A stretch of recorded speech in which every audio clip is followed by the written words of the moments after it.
केदारनाथ उपचुनाव की तारीखों की घोषणा होते ही सभी राजनीतिक पार्टियां सीट जीतने की होड़ में जुट गई हैं।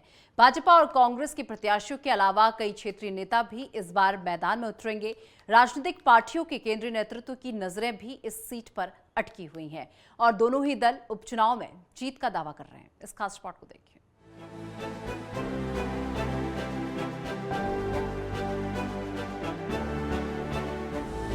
मंगलवार को केंद्रीय निर्वाचन आयोग ने केदारनाथ उपचुनाव की तारीख की घोषणा कर दी। 20 नवंबर को मतदान होगा और 23 नवंबर को चुनाव के परिणाम घोषित किए जाएंगे। माननीय आयोग द्वारा विभिन्न सत्रों के माध्यम से जब एमसीसी जनपद में लागू हुई है तो क्या क्या चीजें की जानी है उसके संबंध में गाइडलाइन जारी की गई है, जिसमें सबसे प्रमुखता से जो है वो है हमारी प्रॉपर्टी डिफेसमेंट को लेकर के, जिसमें गवर्नमेंट प्रॉपर्टी पर हमें 24 घंटे के अंदर हमारी जो भी पब्लिक प्रॉपर्टी है उस पर हमें 48 घंटे में और प्राइवेट प्रॉपर्टी से हमें 72 घंटे में कोई भी ऐसे एडवर्टीजमेंट्स हैं उन्हें हटाने की डायरेक्शंस है। ऑफिशियल में जो वाहन है उनके मिसयूज को प्रतिबंधित किया गया है। पब्लिक एक्सचेकर के कॉस्ट पर एडवर्टीजमेंट्स को प्रतिबंधित किया गया है। साथ ही ऑफिशियल वेबसाइट्स पर पॉलिटिकल फंक्शनरीज के फोटोग्राफ्स को प्रतिबंधित किया है और ये भी कहा गया है कि 72 घंटे के अंदर आपको ये समस्त सूचनाएं दे देनी है कि जो भी जनपद स्तर पर जो भी कार्य प्रारंभ हो चुके हैं धरातल पर उनकी सूचना हमें भेज देनी है। उसमें अधिसूचना जारी होने की जो तिथि आएगी वो 22 अक्टूबर 24 रहेगी। नाम निर्देशन प्रस्तुत करने की जो अंतिम तिथि है वो 29 अक्टूबर है। समीक्षा स्क्रूटनी की तिथि जो है 30 अक्टूबर है और विड्रॉल की जो तिथि है वो 4 नवंबर 2024 है। इस घोषणा के बाद सभी पार्टियां अंतिम तैयारियों में जुट गई हैं। भाजपा विधायक शैला रानी रावत के निधन के बाद इस सीट के लिए उपचुनाव का इंतजार किया जा रहा था।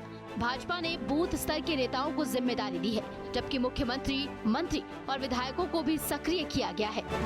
वहीं कांग्रेस ने विधानसभा में पर्यवेक्षक नियुक्त किए हैं और केदारनाथ रक्षा प्रतिष्ठा यात्रा के माध्यम से माहौल बनाने की कोशिश कर रही है। अब चुनाव की तारीख के सामने आने के बाद दोनों पार्टियां रणनीति पर मंथन करेंगी। उपचुनाव में भाजपा और कांग्रेस के बीच सीधी टक्कर होगी। प्रत्याशियों के नामों पर मंथन शुरू हो गया है। भाजपा प्रदेश अध्यक्ष महेंद्र भट्ट ने जल्द जिला पार्लियामेंट कमेटी की बैठक बुलाई है, जहां संभावित प्रत्याशियों के नाम पर चर्चा होगी। भारतीय जनता पार्टी अपने केंद्र और राज्य के विकास कार्यों के आधार पर जनता के बीच जाएगी। वहीं कांग्रेस भी बद्रीनाथ और मंगलौर उपचुनाव की जीत के बाद केदारनाथ सीट पर ध्यान केंद्रित कर रही है। कांग्रेस के पूर्व नेता प्रतिपक्ष प्रीतम सिंह ने जीत का दावा करते हुए क्षेत्र, राज्य और केंद्र के मुद्दों को उठाने की बात कही है। स्टेट पार्लियामेंट्री बोर्ड की वर्चुअल मीटिंग करने के बाद हम प्रत्याशियों के पैनल को केंद्रीय पार्लियामेंट्री बोर्ड को भेज देंगे और बहुत जल्दी केंद्रीय पार्लियामेंट्री बोर्ड घोषित कर देगा। 40 लोगों की जो स्टाफ प्रचारक सूची है वो भारत निर्वाचन आयोग को हम भेज रहे हैं।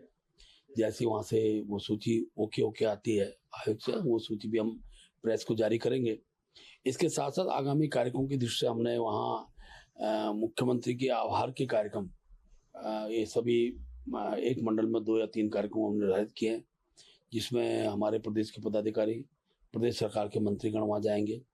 हमारे पूर्व मुख्यमंत्री तीरथ सिंह रावत जी को हमने विशेष रूप से इन कार्यक्रमों की दृष्टि से वहाँ दायित्व सौंपा है।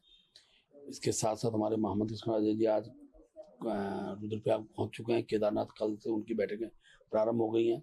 बूथ कमेटी, बूथ प्रबंधन, इस पर हमने अपने आप को अभी फोकस किया है। भारतीय जनता पार्टी क्या कहती है उसे कहने का अधिकार है, लेकिन केदारनाथ के परिप्रेक्ष्य में मैं कहना चाहता हूँ, जिस तरीके से सरकार 4 धाम यात्रा को संचालित करने में पूरी तरीके से विफल साबित हुई है और केदारनाथ धाम को जो है दिल्ली में स्थापित करने का कार्य जो है सरकार ने किया, सोने का प्रकरण वहाँ पर है, ये तमाम मुद्दे हैं और इसके अतिरिक्त महंगाई है, बेरोजगारी है, बहुत सारे मुद्दे हैं, भ्रष्टाचार है और इसके साथ साथ कानून व्यवस्था है।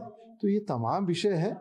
इन तमाम विषयों को लेकर के हम लगातार लोगों से जनसंवाद भी कर रहे हैं और केदारनाथ के लोगों का जो रुझान मुझे लगा है वो इस उपचुनाव में निश्चित रूप से सरकार को सबक सिखाना है। मुख्य राजनीतिक पार्टियों के सभी संभावित प्रत्याशी अपनी नजर पार्टी पर टिकाए हुए हैं और अपने स्तर पर मंथन कर रहे हैं। अब देखना होगा कि क्या भारतीय जनता पार्टी केदारनाथ सीट पर एक बार फिर जीत हासिल कर पाएगी या नहीं, या कांग्रेस उपचुनाव में जीत की हैट्रिक पूरी करेगी। देहरादून से तुषार गुप्ता की रिपोर्ट।